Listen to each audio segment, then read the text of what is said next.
El extraño caso de Benjamin Button. Francis Scott Fitzgerald. 1. Hasta 1860 lo correcto era nacer en tu propia casa. Hoy, según me dicen, los grandes dioses de la medicina han establecido que los primeros llantos del recién nacido deben ser emitidos en la atmósfera aséptica de un hospital, preferiblemente en un hospital elegante. Así que el señor y la señora Button se adelantaron 50 años a la moda cuando decidieron, un día de verano de 1860, que su primer hijo nacería en un hospital. Nunca sabremos si este anacronismo tuvo alguna influencia en la asombrosa historia que estoy a punto de referirles. Les contaré lo que ocurrió, y dejaré que juzguen por sí mismos. Los Button gozaban de una posición envidiable, tanto social como económica, en el Baltimore de antes de la guerra. Estaban emparentados con esta o aquella familia, lo que, como todo sureño sabía, les daba el derecho a formar parte de la inmensa aristocracia que habitaba la Confederación. Era su primera experiencia en lo que atañe a la antigua y encantadora costumbre de tener hijos. Naturalmente, el señor Button estaba nervioso. Confiaba en que fuera un niño, para poder mandarlo a la Universidad de Yale, en Connecticut, institución en la que el propio señor Button había sido conocido durante 4 años con el apodo, más bien obvio, de cuello duro. La mañana de septiembre consagrada al extraordinario acontecimiento se levantó muy nervioso a las 6, se vistió, se anudó una impecable corbata y corrió por las calles de Baltimore hasta el hospital, donde averiguaría si la oscuridad de la noche había traído en su seno una nueva vida. A unos 100 metros de la clínica Maryland para damas y caballeros vio al Dr. King, el médico de cabecera, que bajaba por la escalera principal restregándose las manos como si se las lavara, como todos los médicos están obligados a hacer, de acuerdo con los principios éticos, nunca escritos, de la profesión. El señor Roger Button, presidente de Roger Button y compañía, ferretería mayorista, echó a correr hacia el Dr. King con mucha menos dignidad de lo que se esperaría de un caballero del sur, hijo de aquella época pintoresca. Dr. King, llamó. Dr. King. El doctor lo oyó, se volvió y se paró a esperarlo, mientras una expresión extraña se iba dibujando en su severa cara de médico a medida que el señor Button se acercaba. ¿Qué ha ocurrido?, preguntó el señor Button, respirando con dificultad después de su carrera. ¿Cómo ha ido todo? ¿Cómo está mi mujer? ¿Es un niño? ¿Qué ha sido? ¿Qué? Serénese, dijo el doctor King ásperamente. Parecía algo irritado. ¿Ha nacido el niño?, preguntó suplicante el señor Button. El doctor King frunció el entrecejo. Diantre, sí, supongo, en cierto modo, y volvió a lanzarle una extraña mirada al señor Button. ¿Mi mujer está bien? Sí. ¿Es niño o niña? Y dale, gritó el doctor King en el colmo de su irritación. Le ruego que lo vea usted mismo.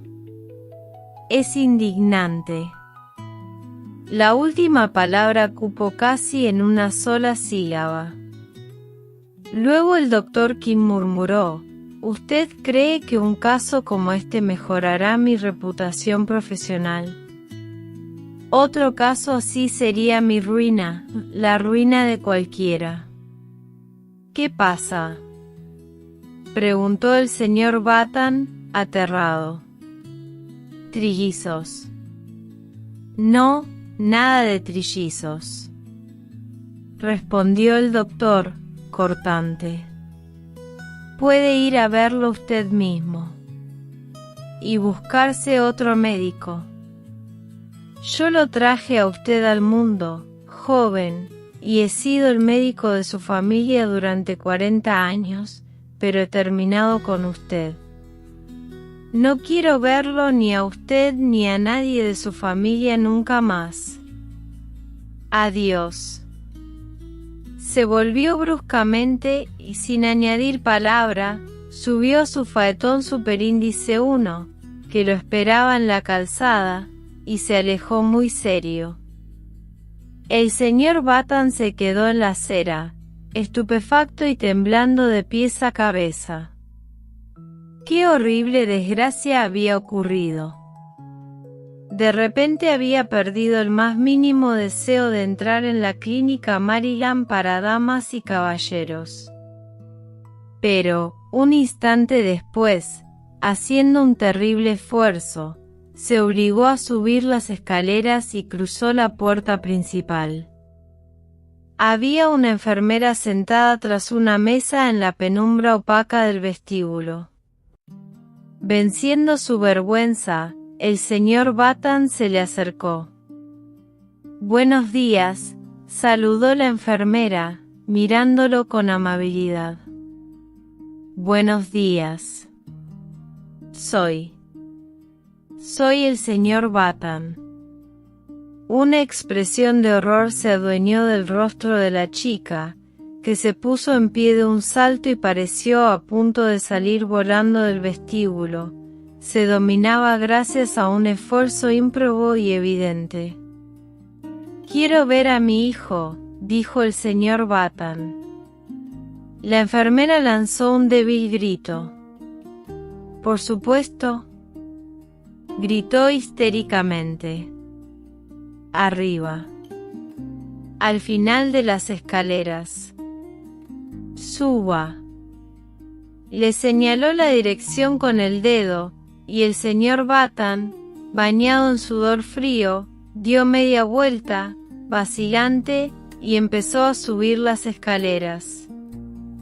En el vestíbulo de arriba se dirigió a otra enfermera que se le acercó con una palangana en la mano. «Soy el señor Button», consiguió articular. «Quiero ver a mí». Clank. La palangana se estrelló contra el suelo y rodó hacia las escaleras. Clank. Clank. Empezó un metódico descenso, como si participara en el terror general que había desatado aquel caballero. «Quiero ver a mi hijo». El señor Button casi gritaba. Estaba a punto de sufrir un ataque. Clank. La palangana había llegado a la planta baja. La enfermera recuperó el control de sí misma y lanzó al señor Button una mirada de auténtico desprecio. «De acuerdo, señor Button», concedió con voz sumisa. «Muy bien. Pero si usted supiera cómo estábamos todos esta mañana. Es algo sencillamente indignante. Esta clínica no conservará ni sombra de su reputación después de...». «Rápido», gritó el señor Button, con voz ronca. «No puedo soportar más esta situación. Venga entonces por aquí, señor Button». Se arrastró penosamente tras ella. Al final de un largo pasillo llegaron a una sala de la que salía un coro de aullidos, una sala que, de hecho, sería conocida en el futuro como la «Sala de los Lloros». Entraron. Alineadas a lo largo de las paredes había media docena de cunas con ruedas, esmaltadas de blanco, cada una con una etiqueta pegada en la cabecera. Bueno, resopló el señor Button. ¿Cuál es el mío? Aquel, dijo la enfermera. Los ojos del señor Button siguieron la dirección que señalaba el dedo de la enfermera, y esto es lo que vieron. Envuelto en una voluminosa manta blanca, casi saliéndose de la cuna, había sentado un anciano que aparentaba unos 70 años. Sus escasos cabellos eran casi blancos, y del mentón le caía una larga barba color humo que ondeaba absurdamente de acá para allá, abanicada por la brisa que entraba por la ventana. El anciano miró al señor Button con ojos desvaídos y marchitos, en los que acechaba una interrogación que no hallaba respuesta. ¿Estoy loco?, tronó el señor Button, transformando su miedo en rabia. ¿O la clínica quiere gastarme una broma de mal gusto? A nosotros no nos parece ninguna broma, replicó la enfermera severamente. Y no sé si usted está loco o no, pero lo que es absolutamente seguro es que ese es su hijo. El sudor frío se duplicó en la frente del señor Button. Cerró los ojos, y volvió a abrirlos, y miró. No era un error, veía a un hombre de 70 años, un recién nacido de 70 años, un recién nacido al que las piernas se le salían de la cuna en la que descansaba. El anciano miró plácidamente al caballero y a la enfermera durante un instante, y de repente habló con voz cascada y vieja. ¿Eres mi padre?, preguntó. El señor Button y la enfermera se llevaron un terrible susto. Porque, si lo eres, prosiguió el anciano quejumbrosamente, me gustaría que me sacaras de este sitio, o, al menos, quisieras que me trajeran una mecedora cómoda. Pero, en nombre de Dios, ¿de dónde has salido? ¿Quién eres tú?, estalló el señor Button exasperado. No te puedo decir exactamente quién soy, replicó la voz quejumbrosa, porque solo hace unas cuantas horas que he nacido. Pero mi apellido es Button, no hay duda. Mientes. Eres un impostor. El anciano se volvió cansinamente hacia la enfermera. Bonito modo de recibir a un hijo recién nacido, se lamentó con voz débil. Dígale que se equivoca, ¿quiere? Se equivoca, señor Button, dijo severamente la enfermera. Este es su hijo. Debería asumir la situación de la mejor manera posible.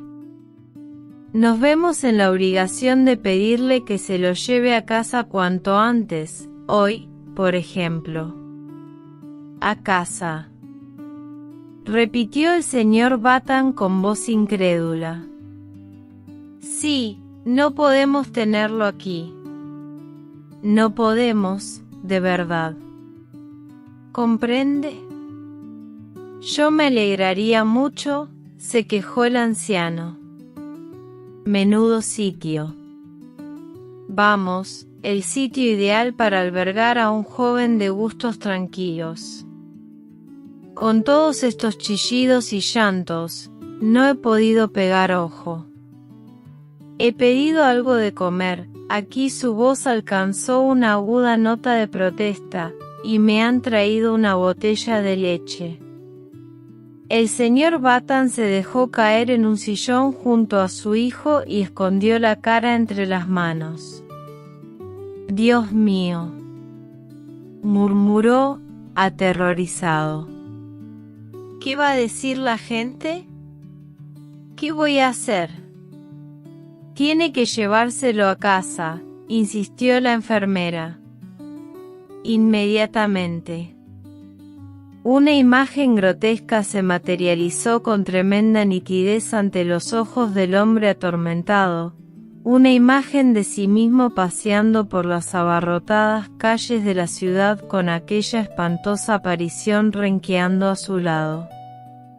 «No puedo hacerlo, no puedo», gimió. La gente se pararía a preguntarle, ¿y qué iba a decirles? Tendría que presentar a ese septuagenario: «Este es mi hijo, ha nacido esta mañana temprano». Y el anciano se acurrucaría bajo la manta y seguirían su camino penosamente, pasando por delante de las tiendas atestadas y el mercado de esclavos. Durante un oscuro instante, el señor Button deseó fervientemente que su hijo fuera negro, por delante de las lujosas casas de los barrios residenciales y el asilo de ancianos. «Vamos. Cálmese», ordenó la enfermera. «Mire», anunció de repente el anciano, «si cree usted que me voy a ir a casa con esta manta, se equivoca de medio a medio. Los niños pequeños siempre llevan mantas». Con una risa maliciosa el anciano sacó un pañal blanco. «Mire», dijo con voz temblorosa, «mire lo que me han preparado». «Los niños pequeños siempre llevan eso», dijo la enfermera remiladamente. «Bueno», dijo el anciano, «pues este niño no va a llevar nada puesto dentro de 2 minutos. Esta manta pica. Me podrían haber dado por lo menos una sábana. Déjatela. Déjatela», se apresuró a decir el señor Button. Se volvió hacia la enfermera. «¿Qué hago?» «Vaya al centro y cómprele a su hijo algo de ropa». La voz del anciano siguió al señor Button hasta el vestíbulo. «Y un bastón, papá. Quiero un bastón». El señor Button salió dando un terrible portazo. 2. «Buenos días», dijo el señor Button, nervioso, al dependiente de la tienda Chesapeake. «Quisiera comprar ropa para mi hijo». «¿Qué edad tiene su hijo, señor?» 6 horas, respondió el señor Button, sin pensárselo 2 veces. «La sección de bebés está en la parte de atrás». «Bueno, no creo. No estoy seguro de lo que busco». Es un niño extraordinariamente grande. Excepcionalmente grande. Allí puede encontrar tallas grandes para bebés». «¿Dónde está la sección de chicos?», preguntó el señor Button, cambiando desesperadamente de tema. Tenía la impresión de que el dependiente se había olido ya su vergonzoso secreto. «Aquí mismo». Bueno, el señor Button dudó. Le repugnaba la idea de vestir a su hijo con ropa de hombre. Si, por ejemplo, pudiera encontrar un traje de chico grande, muy grande, podría cortar aquella larga y horrible barba y teñir las canas. Así conseguiría disimular los peores detalles, y conservar algo de su dignidad, por no mencionar su posición social en Baltimore. Pero la búsqueda afanosa por la sección de chicos fue inútil. No encontró ropa adecuada para el Button que acababa de nacer. Roger Button le echaba la culpa a la tienda, claro está. En semejantes casos lo apropiado es echarle la culpa a la tienda. «¿Qué edad me ha dicho que tiene su hijo?». Preguntó el dependiente con curiosidad. Tiene 16 años. Ah, perdone. Había entendido 6 horas. Encontrará la sección de jóvenes en el siguiente pasillo. El señor Button se alejó con aire triste. De repente se paró, radiante, y señaló con el dedo hacia un maniquí del escaparate. «Aquí», exclamó. «Me llevo ese traje, el que lleva el maniquí». El dependiente lo miró asombrado. «Pero, hombre», protestó, «ese no es un traje para chicos».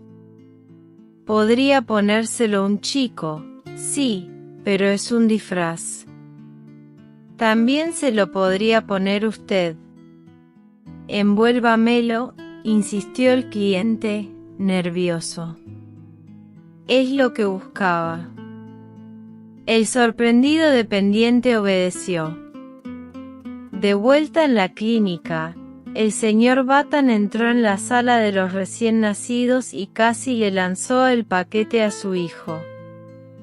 «Aquí tienes la ropa», le espetó. El anciano desenvolvió el paquete y examinó su contenido con mirada burlona. «Me parece un poco ridículo», se quejó. «No quiero que me conviertan en un mono de...». «Tú sí que me has convertido en un mono», estalló el señor Button, feroz. «Es mejor que no pienses en lo ridículo que pareces. Ponte la ropa, o te pegaré». Le costó pronunciar la última palabra, aunque consideraba que era lo que debía decir. «De acuerdo, padre», era una grotesca simulación de respeto filial. «Tú has vivido más, tú sabes más». «Como tú digas». Como antes, el sonido de la palabra «padre» estremeció violentamente al señor Button. «Y date prisa». «Me estoy dando prisa, padre». Cuando su hijo acabó de vestirse, el señor Button lo miró desolado. El traje se componía de medias de lunares, pantalones rosados y una blusa con cinturón y un amplio cuello blanco. Sobre el cuello ondeaba la larga barba blanca, que casi llegaba a la cintura. No producía buen efecto. «Espera». El señor Button empuñó unas tijeras de quirófano y con 3 rápidos tijeretazos cercenó gran parte de la barba. Pero, a pesar de la mejora, el conjunto distaba mucho de la perfección. La greña enmarañada que aún quedaba, los ojos acuosos, los dientes de viejo, producían un raro contraste con aquel traje tan alegre. El señor Button, sin embargo, era obstinado. Alargó una mano. «Vamos», dijo con severidad. Su hijo le cogió de la mano confiadamente. «¿Cómo me vas a llamar, papi?», preguntó con voz temblorosa cuando salían de la sala de los recién nacidos. «Solo, bebé, a secas, hasta que pienses un nombre mejor». El señor Button gruñó. «No sé», respondió agriamente. «Creo que te llamaremos Matusalén». 3. Incluso después de que al nuevo miembro de la familia Button le cortaran el pelo y se lo tiñeran de un negro desvaído y artificial, y lo afeitaran hasta el punto de que le resplandeciera la cara, y lo equiparan con ropa de muchachito hecha a la medida por un sastre estupefacto, era imposible que el señor Button olvidara que su hijo era un triste remedo de primogénito. Aunque encorvado por la edad, Benjamin Button, pues este nombre le pusieron, en vez del más apropiado, aunque demasiado pretencioso, de Matusalén. Medía 5 pies con 8 pulgadas de alto. La ropa no disimulaba la estatura, ni la depilación y el tinte de las cejas ocultaban el hecho de que los ojos que había debajo estaban apagados, húmedos y cansados. Y, en cuanto vio al recién nacido, la niñera que los Batan habían contratado abandonó la casa, sensiblemente indignada. Pero el señor Batan persistió en su propósito inamovible. Benjamín era un niño, y como un niño había que tratarlo. Al principio sentenció que, si a Benjamín no le gustaba la leche templada, se quedaría sin comer, pero, por fin, cedió y dio permiso para que su hijo tomara pan y mantequilla, e incluso, tras un pacto, harina de avena. Un día llevó a casa un juguete de cascabel y, dándoselo a Benjamín, insistió, en términos que no admitían réplica, en que debía jugar con él. El anciano cogió el cascabel con expresión de cansancio, y todo el día pudieron oír cómo lo agitaba de vez en cuando obedientemente. Pero no había duda de que el cascabel lo aburría, y de que disfrutaba de otras diversiones más reconfortantes cuando estaba solo. Por ejemplo, un día el señor Batan descubrió que la semana anterior había fumado muchos más puros de los que acostumbraba, fenómeno que se aclaró días después cuando, al entrar inesperadamente en el cuarto del niño, lo encontró inmerso en una vaga humareda azulada, mientras Benjamín, con expresión culpable, trataba de esconder los restos de un habano.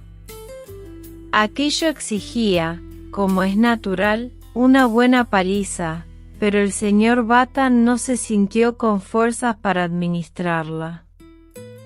Se limitó a advertirle a su hijo que el humo frenaba el crecimiento. El señor Batan, a pesar de todo, persistió en su actitud. Llevó a casa soldaditos de plomo, llevó trenes de juguete, llevó grandes y preciosos animales de trapo, para darle veracidad a la ilusión que estaba creando, al menos para sí mismo. Preguntó con vehemencia al dependiente de la juguetería si el pato rosa desteñiría si el niño se lo metía en la boca. Pero, a pesar de los esfuerzos paternos, a Benjamín nada de aquello le interesaba. Se escabullía por las escaleras de servicio y volvía a su habitación con un volumen de la Enciclopedia Británica, ante el que podía pasar absorto una tarde entera, mientras las vacas de trapo y el arca de Noé yacían abandonadas en el suelo. Contra una tosudez semejante, los esfuerzos del señor Batan sirvieron de poco. Fue enorme la sensación que, en un primer momento, causó en Baltimore. Lo que aquella desgracia podría haberles costado a los Batan y a sus parientes no podemos calcularlo, porque el estallido de la guerra civil dirigió la atención de los ciudadanos hacia otros asuntos. Hubo quienes, irreprochablemente corteses, se devanaron los sesos para felicitar a los padres, y al fin se les ocurrió la ingeniosa estratagema de decir que el niño se parecía a su abuelo, lo que, dadas las condiciones de normal decadencia comunes a todos los hombres de 70 años, resultaba innegable. A Roger Batan y a su esposa no les agradó, y el abuelo de Benjamín se sintió terriblemente ofendido. Benjamín, en cuanto salió de la clínica, se tomó la vida como venía. Invitaron a algunos niños para que jugaran con él, y pasó una tarde agotadora intentando encontrarles algún interés al trompo y las canicas.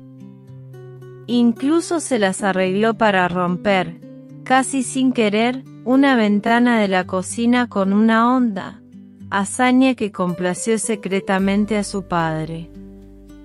Desde entonces Benjamín se las ingeniaba para romper algo todos los días, pero hacía cosas así porque era lo que esperaban de él, y porque era servicial por naturaleza.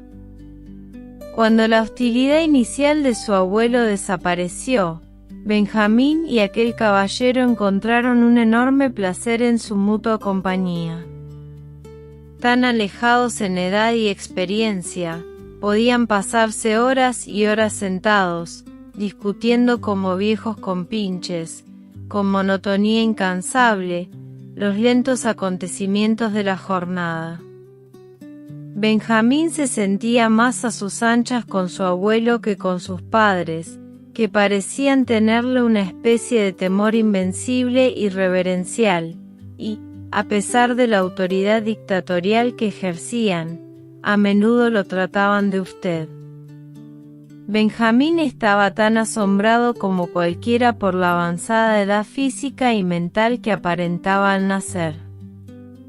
Leyó revistas de medicina, pero, por lo que pudo ver, no se conocía ningún caso semejante al suyo. Ante la insistencia de su padre, hizo sinceros esfuerzos por jugar con otros niños, y a menudo participó en los juegos más pacíficos. El fútbol lo trastornaba demasiado, y temía que, en caso de fractura, sus huesos de viejo se negaran a soldarse. Cuando cumplió 5 años lo mandaron al parvulario, donde lo iniciaron en el arte de pegar papel verde sobre papel naranja, de crear mapas de colores y de construir collares eternos de cartón. Tenía propensión a adormilarse, e incluso a dormirse, en mitad de esas tareas, costumbre que irritaba y asustaba a su joven profesora. Para su alivio, la profesora se quejó a sus padres y estos lo sacaron del colegio. Los Batan dijeron a sus amigos que el niño era demasiado joven. Cuando cumplió 12 años los padres ya se habían habituado a su hijo. La fuerza de la costumbre es tan poderosa que ya no se daban cuenta de que era diferente a todos los niños, salvo cuando alguna anomalía curiosa les recordaba el hecho. Pero un día, pocas semanas después de su 12º cumpleaños, mientras se miraba al espejo, Benjamín hizo, o creyó hacer, un asombroso descubrimiento. Lo engañaba la vista, o le había cambiado el pelo, del blanco a un gris acero, bajo el tinte, en sus 12 años de vida. Era ahora menos pronunciada la red de arrugas de su cara. Tenía la piel más saludable y firme, incluso con algo del buen color que da el invierno. No podía decirlo. Sabía que ya no andaba encorvado y que sus condiciones físicas habían mejorado desde sus primeros días de vida. ¿Será que? Pensó en lo más hondo, o, más bien, apenas se atrevió a pensar. Fue a hablar con su padre. Ya soy mayor, anunció con determinación. Quiero ponerme pantalones largos. Su padre dudó. Bueno, dijo por fin, no sé. 14 años es la edad adecuada para ponerse pantalones largos, y tú solo tienes 12. Pero tienes que admitir, protestó Benjamín, que estoy muy grande para la edad que tengo. Su padre lo miró, fingiendo entregarse a laboriosos cálculos. Ah, no estoy muy seguro de eso, dijo. Yo era tan grande como tú a los 12 años. No era verdad. Aquella afirmación formaba parte del pacto secreto que Roger Batan había hecho consigo mismo para creer en la normalidad de su hijo. Llegaron por fin a un acuerdo. Benjamín continuaría tiñéndose el pelo, pondría más empeño en jugar con los chicos de su edad y no usaría las gafas ni llevaría bastón por la calle. A cambio de tales concesiones, recibió permiso para su primer traje de pantalones largos. 4. No me extenderé demasiado sobre la vida de Benjamín Button entre los 12 y los 20 años. Baste recordar que fueron años de normal decrecimiento. Cuando Benjamín cumplió los 18 estaba tan derecho como un hombre de 50, tenía más pelo, gris oscuro, su paso era firme, su voz había perdido el temblor cascado, ahora era más baja, la voz de un saludable barítono.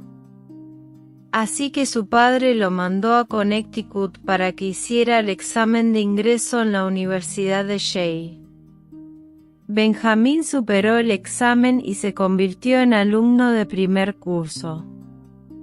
3 días después de matricularse recibió una notificación del señor Hart, secretario de la universidad, que lo citaba en su despacho para establecer el plan de estudios. Benjamín se miró al espejo, necesitaba volver a teñirse el pelo. Pero, después de buscar angustiosamente en el cajón de la cómoda, descubrió que no estaba la botella de tinte marrón. Se acordó entonces, se le había terminado el día anterior y la había tirado. Estaba en apuros. Tenía que presentarse en el despacho del secretario dentro de 5 minutos. No había solución.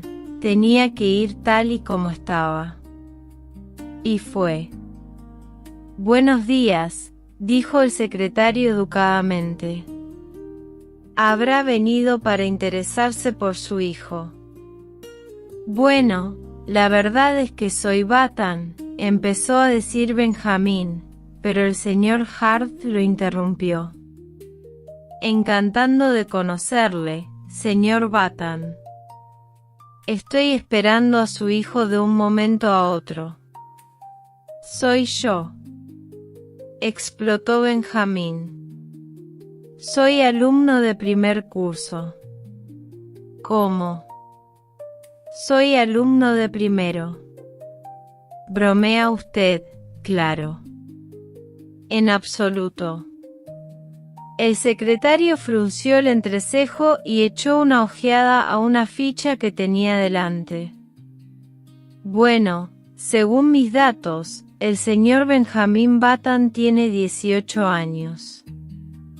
«Esa edad tengo», corroboró Benjamín, enrojeciendo un poco. El secretario lo miró con un gesto de fastidio. «No esperará que me lo crea, no». Benjamín sonrió con un gesto de fastidio. «Tengo 18 años», repitió. El secretario señaló con determinación la puerta. «Fuera», dijo. «Váyase de la universidad y de la ciudad.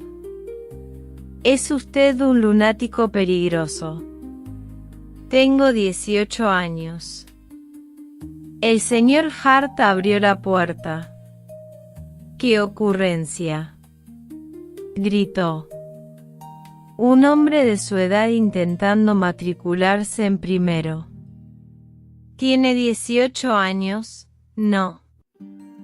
«Muy bien, le doy 18 minutos para que abandone la ciudad». Benjamín Button salió con dignidad del despacho, y media docena de estudiantes que esperaban en el vestíbulo lo siguieron intrigados con la mirada. Cuando hubo recorrido unos metros, se volvió y enfrentándose al enfurecido secretario, que aún permanecía en la puerta, repitió con voz firme: «Tengo 18 años». Entre un coro de risas disimuladas, procedente del grupo de estudiantes, Benjamín salió. pero no quería el destino que escapara con tanta facilidad. En su melancólico paseo hacia la estación de ferrocarril se dio cuenta de que lo seguía un grupo, luego un tropel y por fin una muchedumbre de estudiantes. Se había corrido la voz de que un lunático había aprobado el examen de ingreso en Yale y pretendía hacerse pasar por un joven de 18 años. Una excitación febril se apoderó de la universidad. Hombres sin sombrero se precipitaban fuera de las aulas, el equipo de fútbol abandonó el entrenamiento y se unió a la multitud. Las esposas de los profesores, con la cofia torcida y el polizón mal puesto, corrían y gritaban tras la comitiva, de la que procedía una serie incesante de comentarios dirigidos a los delicados sentimientos de Benjamin Button. Debe ser el judío errante. A su edad debería ir a un preparatorio. Miren al niño prodigio. Creería que esto era un asilo de ancianos. Que se vaya a Harvard. Benjamín aceleró el paso y pronto echó a correr. Ya les enseñaría. Iría a Harvard, y se arrepentirían de aquellas burlas irreflexivas. A salvo en el tren de Baltimore, sacó la cabeza por la ventanilla. Se arrepentirán. Gritó. Ja, ja. Rieron los estudiantes. Ja, ja, ja. Fue el mayor error que la Universidad de Yale haya cometido en su historia. En 1880 Benjamin Button tenía 20 años, y celebró su cumpleaños comenzando a trabajar en la empresa de su padre, Roger Button y compañía, ferretería mayorista. Aquel año también empezó a alternar en sociedad, es decir, su padre se empeñó en llevarlo a algunos bailes elegantes. Roger Button tenía entonces 50 años, y él y su hijo se entendían cada vez mejor. De hecho, desde que Benjamín había dejado de teñirse el pelo, todavía canoso, parecían más o menos de la misma edad, y podrían haber pasado por hermanos. Una noche de agosto salieron en el faetón vestidos de etiqueta, camino de un baile en la casa de campo de los Sieblin, justo a la salida de Baltimore. Era una noche magnífica. La luna llena bañaba la carretera con un apagado color platino, y, en el aire inmóvil, la cosecha de flores tardías exhalaba aromas que eran como risas suaves, con sordina. Los campos, alfombrados de trigo reluciente, brillaban como si fuera de día. Era casi imposible no emocionarse ante la belleza del cielo, casi imposible. El negocio de los productos textiles tiene un gran futuro, estaba diciendo Roger Button. No era un hombre espiritual, su sentido de la estética era rudimentario. Los viejos ya tenemos poco que aprender, observó profundamente. Son ustedes, los jóvenes con energía y vitalidad, los que tienen un gran futuro por delante. Las luces de la casa de campo de los Sieblin surgieron al final del camino. Ahora les llegaba un rumor, como un suspiro inacabable, podía ser la queja de los violines o el susurro del trigo plateado bajo la luna. Se detuvieron tras un distinguido carruaje cuyos pasajeros se apeaban ante la puerta. Bajó una dama, la siguió un caballero de mediana edad, y por fin apareció otra dama, una joven bella como el pecado. Benjamín se sobresaltó, Fue como si una transformación química disolviera y recompusiera cada partícula de su cuerpo. Se apoderó de él cierta rigidez, la sangre le afluyó a las mejillas y a la frente, y sintió en los oídos el palpitar constante de la sangre. Era su primer amor. La chica era frágil y delgada, de cabellos cenicientos a la luz de la luna y color miel bajo las chisporroteantes lámparas del pórtico. Llevaba echada sobre los hombros una mantilla española del amarillo más pálido, con bordados en negro. Sus pies eran relucientes capullos que asomaban bajo el traje con polizón. Roger Bacon se acercó confidencialmente a su hijo. «Esa», dijo, «es la joven Hildegard Moncrief, la hija del general Moncrief». Benjamín asintió con frialdad. «Una criatura preciosa», dijo con indiferencia. Pero, en cuanto el criado negro se hubo llevado el carruaje, añadió, «¿Podrías presentármela, papá?». Se acercaron a un grupo en el que la señorita Moncrief era el centro. Educada según las viejas tradiciones, se inclinó ante Benjamín. Sí, le concedería un baile. Benjamín le dio las gracias y se alejó tambaleándose. La espera hasta que llegara su turno se hizo interminablemente larga.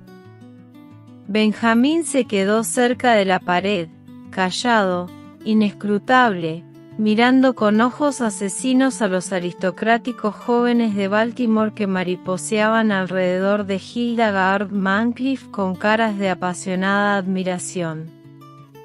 Qué detestables le parecían a Benjamín, que intolerablemente sonrosados. Aquellas barbas morenas y rizadas le provocaban una sensación parecida a la indigestión. Pero cuando llegó su turno, y se deslizaba con ella por la movediza pista de baile al compás del último vals de París, la angustia y los celos se derritieron como un manto de nieve. Ciego de placer, hechizado, sintió que la vida acababa de empezar.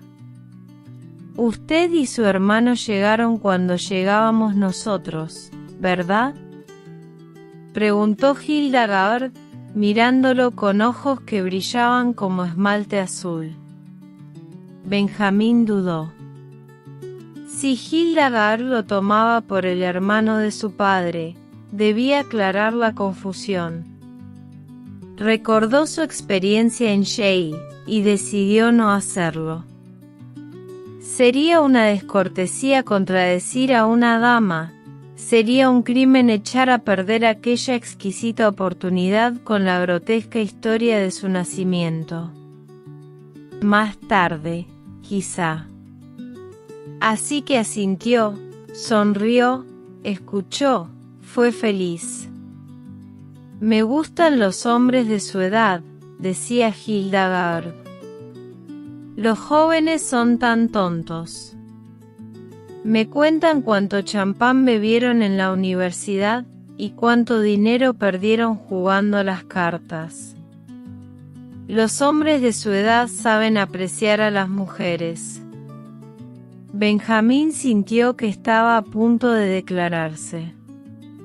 Dominó la tentación con esfuerzo. Usted está en la edad romántica, continuó Hildegard. 50 años. A los 25 los hombres son demasiado mundanos, a los 30 están atosigados por el exceso de trabajo. Los 40 son la edad de las historias largas, para contarlas se necesita un cigarro entero, los 60. Los 60 están demasiado cerca de los 70, pero los 50 son la edad de la madurez. Me encantan los 50. Los 50 le parecieron a Benjamín una edad gloriosa. Deseó apasionadamente tener 50 años. Siempre lo he dicho, continuó Hildegard, prefiero casarme con un hombre de 50 años y que me cuide, a casarme con uno de 30 y cuidar de él. Para Benjamín el resto de la velada estuvo bañado por una neblina color miel. Hildegard le concedió 2 bailes más, y descubrieron que estaban maravillosamente de acuerdo en todos los temas de actualidad. Darían un paseo en Calesa el domingo, y hablarían más detenidamente. Volviendo a casa en el faetón, justo antes de romper el alba, cuando empezaban a zumbar las primeras abejas y la luna consumida brillaba débilmente en la niebla fría, Benjamín se dio cuenta vagamente de que su padre estaba hablando de ferretería al por mayor. ¿Qué asunto propones que tratemos, además de los clavos y los martillos?, decía el señor Button. Los besos, respondió Benjamín, distraído. Los pesos, exclamó Roger Button. Pero si acabo de hablar de pesos y básculas. Benjamín lo miró aturdido, y el cielo, hacia el este, reventó de luz, y una oropéndola bostezó entre los árboles que pasaban veloces. 6. Cuando, 6 meses después, se supo la noticia del enlace entre la señorita Hildegard Moncrief y el señor Benjamin Button, y digo, se supo la noticia, porque el general Moncrief declaró que prefería arrojarse sobre su espada antes que anunciarlo, la conmoción de la alta sociedad de Baltimore alcanzó niveles febriles. La casi olvidada historia del nacimiento de Benjamín fue recordada y propalada escandalosamente a los 4 vientos de los modos más picarescos e increíbles. Se dijo que, en realidad, Benjamín era el padre de Roger Button, que era un hermano que había pasado 40 años en la cárcel, que era el mismísimo John Wilkes Booth disfrazado, y que 2 cuernecillos despuntaban en su cabeza. Los suplementos dominicales de los periódicos de Nueva York explotaron el caso con fascinantes ilustraciones que mostraban la cabeza de Benjamin Button acoplada al cuerpo de un pez o de una serpiente, o rematando una estatua de bronce. Llegó a ser conocido en el mundo periodístico como el misterioso hombre de Maryland. Pero la verdadera historia, como suele ser normal, apenas tuvo difusión. Como quiera que fuera, todos coincidieron con el general Moncrief. Era un crimen que una chica encantadora, que podía haberse casado con el mejor galán de Baltimore, se arrojara en brazos de un hombre que tenía por lo menos 50 años. Fue inútil que el señor Roger Button publicara el certificado de nacimiento de su hijo en grandes caracteres en el Blaze de Baltimore. Nadie lo creyó. Bastaba tener ojos en la cara y mirar a Benjamín. Por lo que se refiere a las 2 personas a quienes más concernía el asunto, no hubo vacilación alguna. Circulaban tantas historias falsas acerca de su prometido, que Hildegard se negó terminantemente a creer la verdadera. Fue inútil que el general Moncrief le señalara el alto índice de mortalidad entre los hombres de 50 años, o, al menos, entre los hombres que aparentaban 50 años, e inútil que le hablara de la inestabilidad del negocio de la ferretería al por mayor. Hildegard eligió casarse con la madurez, y se casó. 7.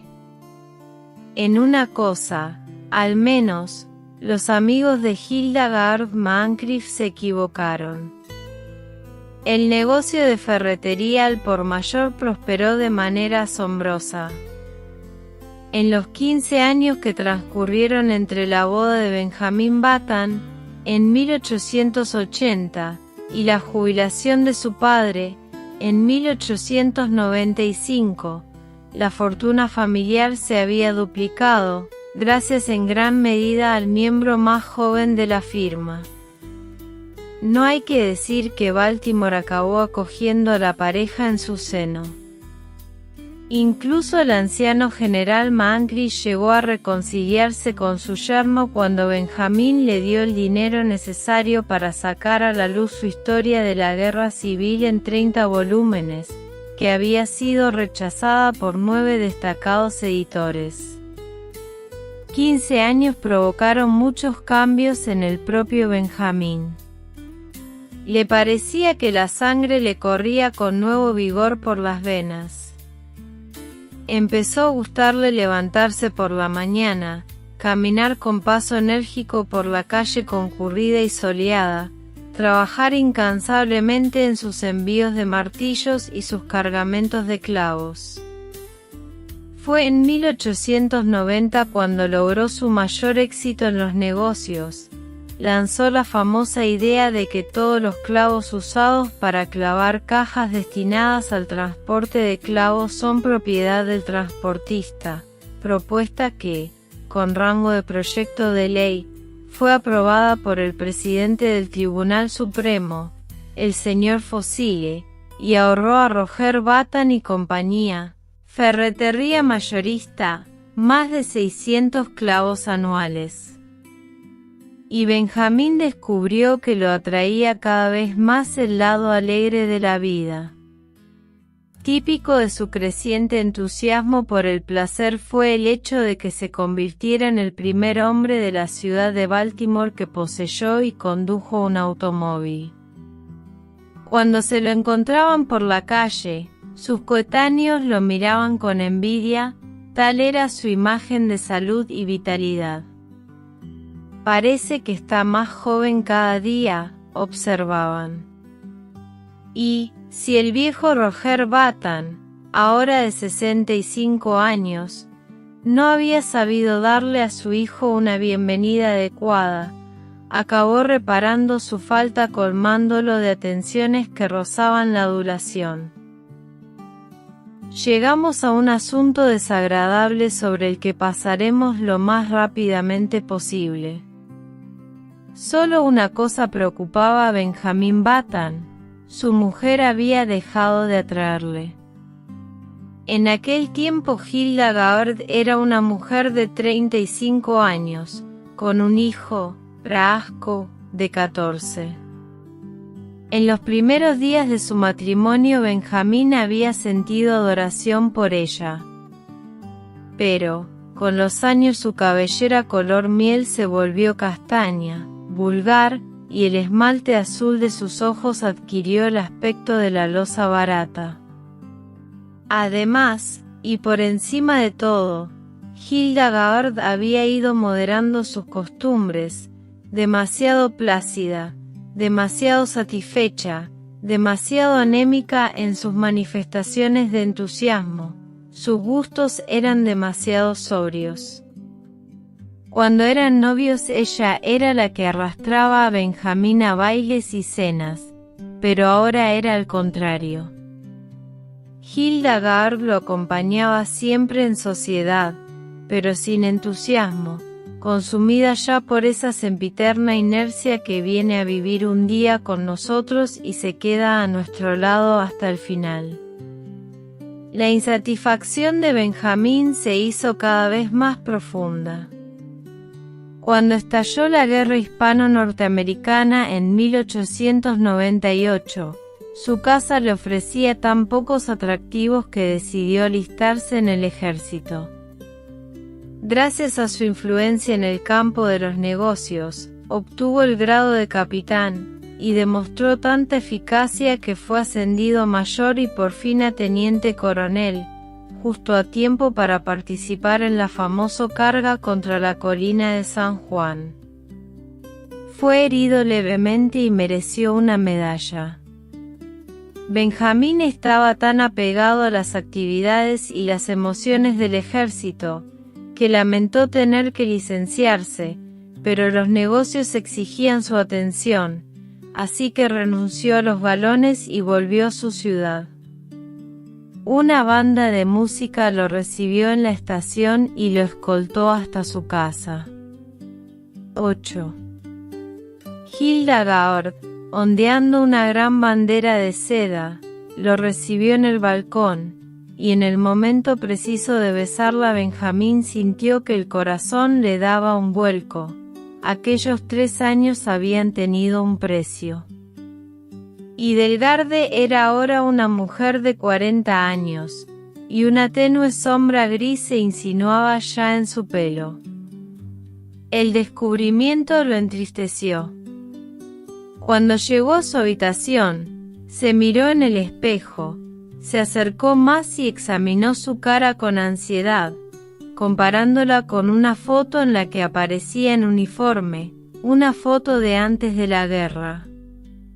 «Dios santo», dijo en voz alta. El proceso continuaba. No había la más mínima duda, ahora aparentaba tener 30 años. En vez de alegrarse, se preocupó, estaba rejuveneciendo. Hasta entonces había creído que, cuando alcanzara una edad corporal equivalente a su edad en años, cesaría el fenómeno grotesco que había caracterizado su nacimiento. Se estremeció. Su destino le pareció horrible, increíble. Volvió a la planta principal. Hildegard lo estaba esperando, parecía enfadada, y Benjamín se preguntó si habría descubierto al fin que pasaba algo malo. He intentado aliviar la tensión, abordó el asunto durante la comida, de la manera más delicada que se le ocurrió. Bueno, observó en tono desenfadado, todos dicen que parezco más joven que nunca. Hildegard lo miró con desdén. Y sollozó. ¿Y te parece algo de lo que presumir? No estoy presumiendo, aseguró Benjamín, incómodo. Ella volvió a sollozar.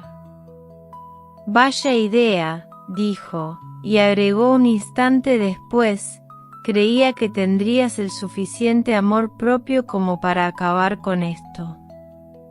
¿Y cómo?, preguntó Benjamín. No voy a discutir contigo, replicó su mujer. Pero hay una manera apropiada de hacer las cosas y una manera equivocada. Si tú has decidido ser distinto a todos, me figuro que no puedo impedírtelo, pero la verdad es que no me parece muy considerado por tu parte. Pero, Hildegard, yo no puedo hacer nada. Sí que puedes. Pero eres un cabezón, solo eso. Estás convencido de que tienes que ser distinto. Has sido siempre así y lo seguirás siendo. Pero piensa, solo un momento, ¿qué pasaría si todos compartieran tu manera de ver las cosas? ¿Cómo sería el mundo? Se trababa de una discusión estéril, sin solución, así que Benjamín no contestó, y desde aquel instante un abismo comenzó a abrirse entre ellos. Y Benjamín se preguntaba qué fascinación podía haber ejercido Hildegard sobre él en otro tiempo. Y, para ahondar la brecha, Benjamín se dio cuenta de que, a medida que el nuevo siglo avanzaba, se fortalecía su sed de diversiones. No había fiesta en Baltimore en la que no se le viera bailar con las casadas más hermosas y charlar con las debutantes más solicitadas, disfrutando de los encantos de su compañía, mientras su mujer, como una viuda de mal agüero, se sentaba entre las madres y las tías vigilantes, para observarlo con altiva desaprobación, o seguirlo con ojos solemnes, perplejos y acusadores. «Mira», comentaba la gente. «Qué lástima. Un joven de esa edad casado con una mujer de 45 años. Debe de tener por lo menos 20 años menos que su mujer». Habían olvidado, porque la gente olvida inevitablemente, que ya en 1880 sus papás y mamás también habían hecho comentarios sobre aquel matrimonio mal emparejado. Pero la gran variedad de sus nuevas aficiones compensaba la creciente infelicidad hogareña de Benjamín. Descubrió el golf, y obtuvo grandes éxitos. Se entregó al baile. En 1906 era un experto en el Boston, y en 1908 era considerado un experto del Mississippi, mientras que en 1909 su Castle Walk fue la envidia de todos los jóvenes de la ciudad. Su vida social, naturalmente, se mezcló hasta cierto punto con sus negocios, pero ya llevaba 25 años dedicado en cuerpo y alma a la ferretería al por mayor y pensó que iba siendo hora de que se hiciera cargo del negocio su hijo Horace, quien había terminado sus estudios en Harvard. Y, de hecho, a menudo confundían a Benjamín con su hijo. Semejante confusión agradaba a Benjamín, que olvidó pronto el miedo insidioso que lo había invadido a su regreso de la guerra hispano-norteamericana. Su aspecto le producía ahora un placer ingenuo. Solo tenía una contraindicación: aquel delicioso ungüento. Detestaba aparecer en público con su mujer. Hilda Gaur tenía casi 50 años, y, cuando la veía, se sentía completamente absurdo. 9. Un día de septiembre de 1910, pocos años después de que el joven Horace Button se hiciera cargo de la Roger Button y compañía, ferretería mayorista, un hombre que aparentaba unos 20 años se matriculó como alumno de primer año en la Universidad de Harvard, en Cambridge. No cometió el error de anunciar que nunca volvería a cumplir los 50, ni mencionó el hecho de que su hijo había obtenido su licenciatura en la misma institución 10 años antes. Fue admitido, y, casi desde el primer día, alcanzó una relevante posición en su clase, en parte porque parecía un poco mayor que los otros estudiantes de primero, cuya media de edad rondaba los 18 años. Pero su éxito se debió fundamentalmente al hecho de que en el partido de fútbol contra Yale jugó de forma tan brillante, con tanto brío y tanta furia fría e implacable, que marcó 7 touchdowns y 14 goles de campo a favor de Harvard, y consiguió que los 11 hombres de Yale fueran sacados uno a uno del campo, inconscientes. Se convirtió en el hombre más célebre de la universidad. Aunque parezca raro, en el tercer año apenas fue capaz de formar parte del equipo. Los entrenadores dijeron que había perdido peso, y los más observadores repararon en que no era tan alto como antes. Ya no marcaba touchdowns. Lo mantenían en el equipo con la esperanza de que su enorme reputación sembrara el terror y la desorganización en el equipo de Yale. En el último año, ni siquiera lo incluyeron en el equipo. Se había vuelto tan delgado y frágil que un día unos estudiantes de segundo lo confundieron con un novato, incidente que lo humilló profundamente.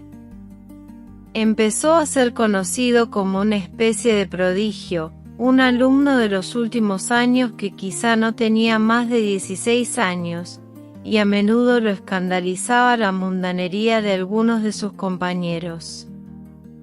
Los estudios le parecían más difíciles, demasiado avanzados. Había oído a sus compañeros hablar del St. Midas, famoso colegio preuniversitario, en el que muchos de ellos se habían preparado para la universidad, y decidió que, cuando acabara la licenciatura, se matricularía en el St. Midas, donde, entre chicos de su complexión, estaría más protegido y la vida sería más agradable. Terminó los estudios en 1914 y volvió a su casa, a Baltimore, con el título de Harvard en el bolsillo. Hildegard residía ahora en Italia, así que Benjamín se fue a vivir con su hijo, Raaskó. Pero, aunque fue recibido como de costumbre, era evidente que el afecto de su hijo se había enfriado, incluso manifestaba cierta tendencia a considerar un estorbo a Benjamín, cuando vagaba por la casa presa de melancolías de adolescente.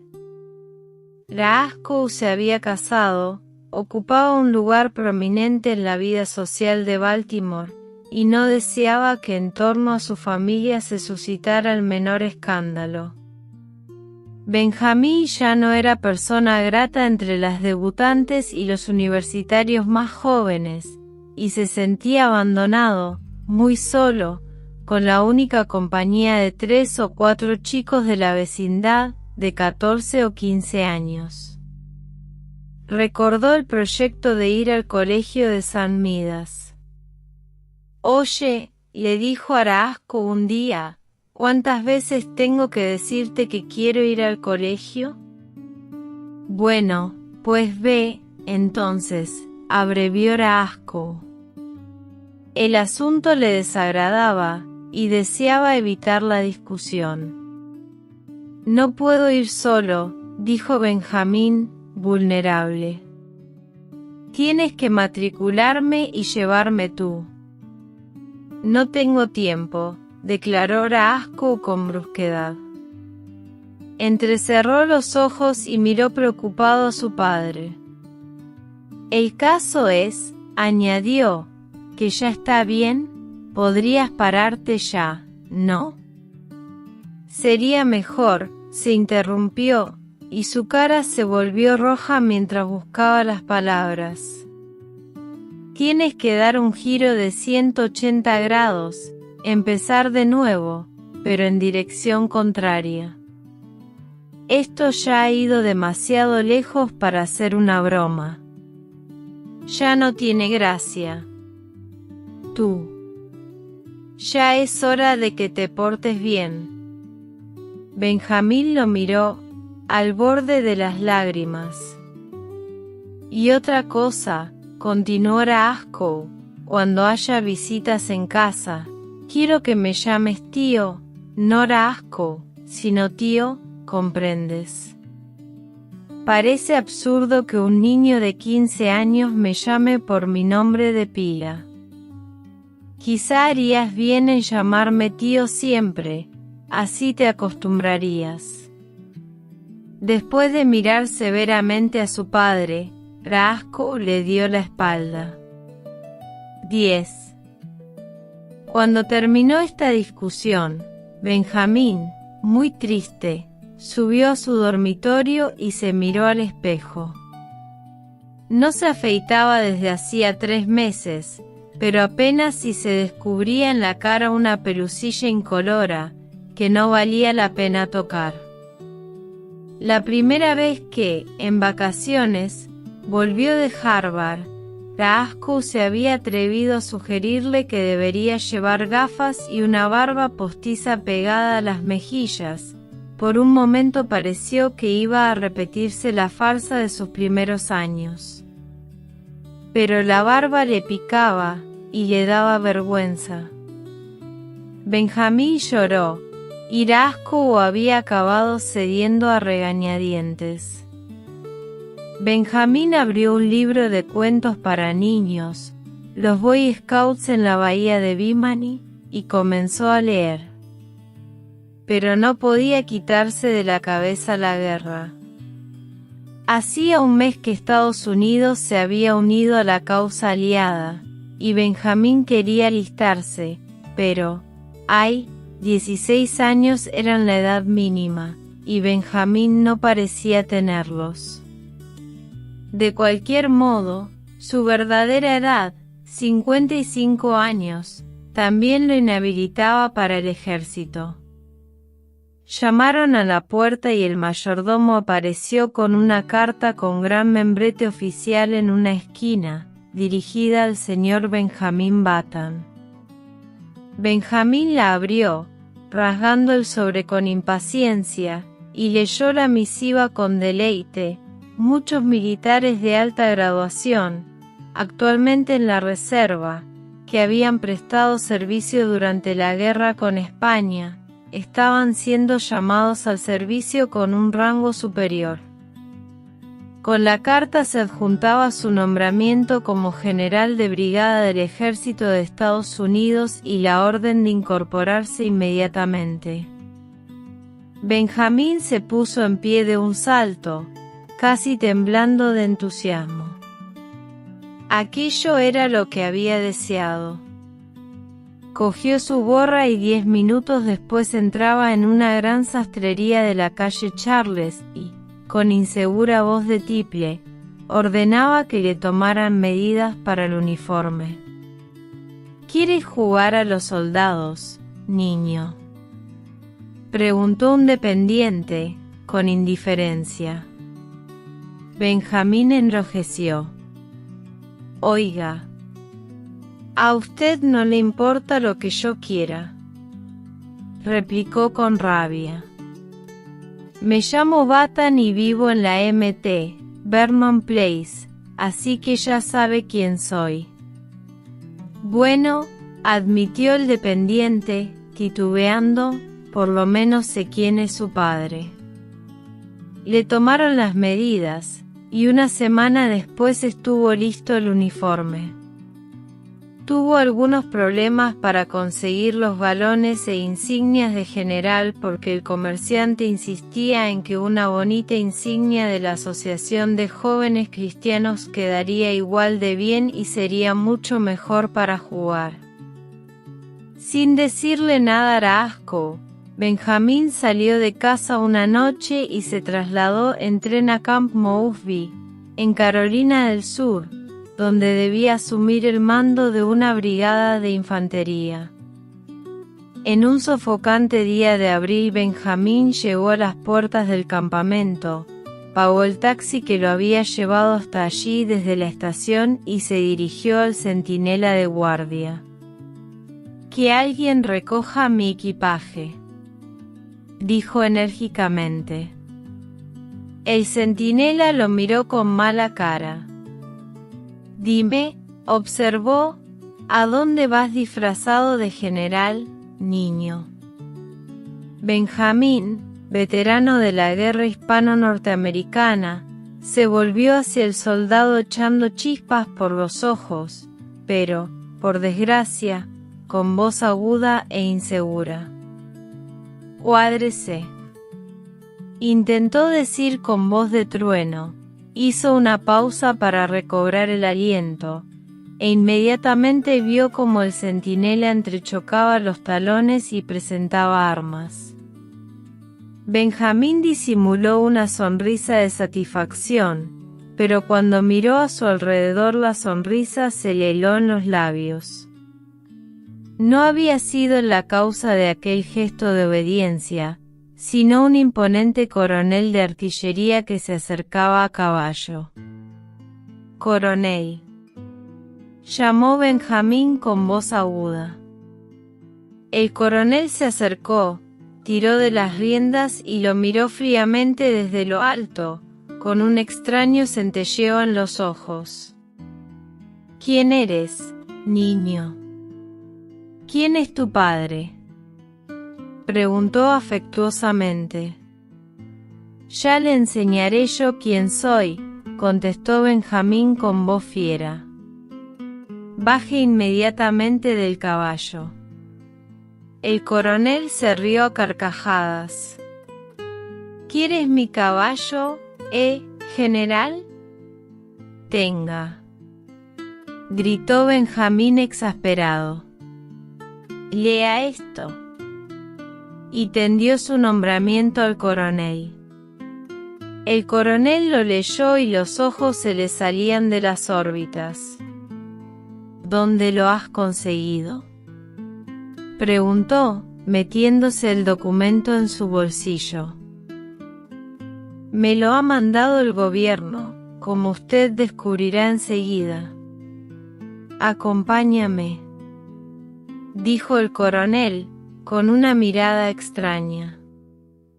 Vamos al puesto de mando, allí hablaremos. Vamos. El coronel dirigió su caballo, al paso, hacia el puesto de mando. Y Benjamín no tuvo más remedio que seguirlo con toda la dignidad de la que era capaz, prometiéndose, mientras tanto, una dura venganza. Pero la venganza no llegó a materializarse. Se materializó, 2 días después, su hijo Raasco, que llegó de Baltimore, acalorado y de mal humor por el viaje inesperado, y escoltó al lloroso general, sin uniforme, de vuelta a casa. 11. En 1920 nació el primer hijo de Raasco Batan. Durante las fiestas de rigor, a nadie se le ocurrió mencionar que el chiquillo mugriento que aparentaba unos 10 años de edad y jugueteaba por la casa con soldaditos de plomo y un circo en miniatura era el mismísimo abuelo del recién nacido. A nadie molestaba aquel chiquillo de cara fresca y alegre en la que a veces se adivinaba una sombra de tristeza, pero para Raasco Batan su presencia era una fuente de preocupaciones. En el idioma de su generación, Raasco no consideraba que el asunto reportara la menor utilidad. Le parecía que su padre, negándose a parecer un anciano de 60 años, no se comportaba como un hombre de pelo en pecho, esta era la expresión preferida de Raasco, sino de un modo perverso y estrafalario. Pensar en aquel asunto más de media hora lo ponía al borde de la locura. Raasco creía que los hombres con nervios de acero debían mantenerse jóvenes, pero llevar las cosas a tal extremo no reportaba ninguna utilidad. Y en este punto Raasco interrumpía sus pensamientos. 5 años más tarde, el hijo de Raasco había crecido lo suficiente para jugar con el pequeño Benjamín bajo la supervisión de la misma niñera. Raasco lo llevó a los dos al parvulario el mismo día y Benjamín descubrió que jugar con papeles de colores y hacer mantelitos y bonitos dibujos era el juego más fascinante del mundo. Una vez se portó mal y tuvo que quedarse en un rincón, y lloró, pero casi siempre las horas transcurrían felices en aquella habitación alegre, donde la luz del sol entraba por las ventanas y la amable mano de la señorita Bailey de vez en cuando se posaba sobre su pelo despeinado. 1 año después el hijo de Raasco pasó a primer grado, pero Benjamín siguió en el parvulario. Era muy feliz. Algunas veces, cuando otros niños hablaban de lo que harían cuando fueran mayores, una sombra cruzaba su carita como si de un modo vago, pueril, se diera cuenta de que eran cosas que él nunca compartiría. Los días pasaban con alegre monotonía. Volvió por 3er año al parvulario, pero ya era demasiado pequeño para entender para qué servían las brillantes y llamativas tiras de papel. Lloraba porque los otros niños eran mayores y le daban miedo. La maestra habló con él, pero, aunque intentó comprender, no comprendió nada. Lo sacaron del parvulario. Su niñera, Nana, con su uniforme almidonado, pasó a ser el centro de su minúsculo mundo. Los días de sol iban de paseo al parque. Nana le señalaba con el dedo un gran monstruo gris y decía, elefante, y Benjamín debía repetir la palabra, y aquella noche, mientras lo desnudaran para acostarlo, la repetiría una y otra vez en voz alta, leiante, lafaante, leiante. Algunas veces Nana le permitía saltar en la cama, y entonces se lo pasaba muy bien, porque, si te sentabas exactamente como debías, rebotabas, y si decías, durante mucho tiempo mientras dabas saltos, conseguías un efecto vocal intermitente muy agradable. Le gustaba mucho coger del perchero un gran bastón y andar de acá para allá golpeando sillas y mesas, y diciendo, pelea, pelea, pelea. Si había visita, las señoras mayores chasqueaban la lengua a su paso, lo que le llamaba la atención, y las jóvenes intentaban besarlo, a lo que él se sometía con un ligero fastidio. Y, cuando el largo día acababa, a las 5 en punto, Nana lo llevaba arriba y le daba a cucharadas harina de avena y unas papillas estupendas. No había malos recuerdos en su sueño infantil, no le quedaban recuerdos de sus magníficos días universitarios ni de los años espléndidos en que rompía el corazón de tantas chicas. Solo existían las blancas, seguras paredes de su cuna, y Nana y un hombre que venía a verlo de vez en cuando, y una inmensa esfera anaranjada, que Nana le señalaba un segundo antes del crepúsculo y la hora de dormir, a la que Nana llamaba el sol. Cuando el sol desaparecía, los ojos de Benjamín se cerraban, soñolientos. Y no había sueños, ningún sueño venía a perturbarlo.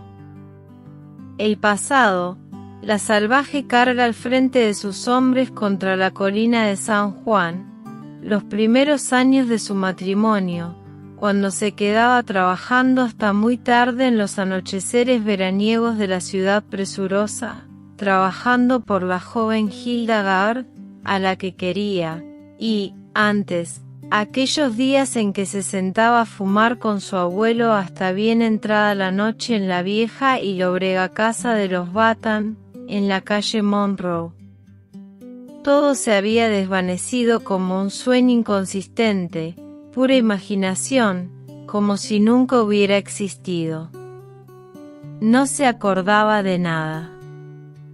No recordaba con claridad si la leche de su última comida estaba templada o fría, ni el paso de los días. Solo existían su cuna y la presencia familiar de Nana. Y, aparte de eso, no se acordaba de nada. Cuando tenía hambre lloraba, eso era todo. Durante las tardes y las noches respiraba, y lo envolvían suaves murmullos y susurros que apenas oía, y olores casi indistinguibles, y luz y oscuridad. Luego fue todo oscuridad, y su blanca cuna y los rostros confusos que se movían por encima de él, y el tibio y dulce aroma de la leche, acabaron de desvanecerse. Fin.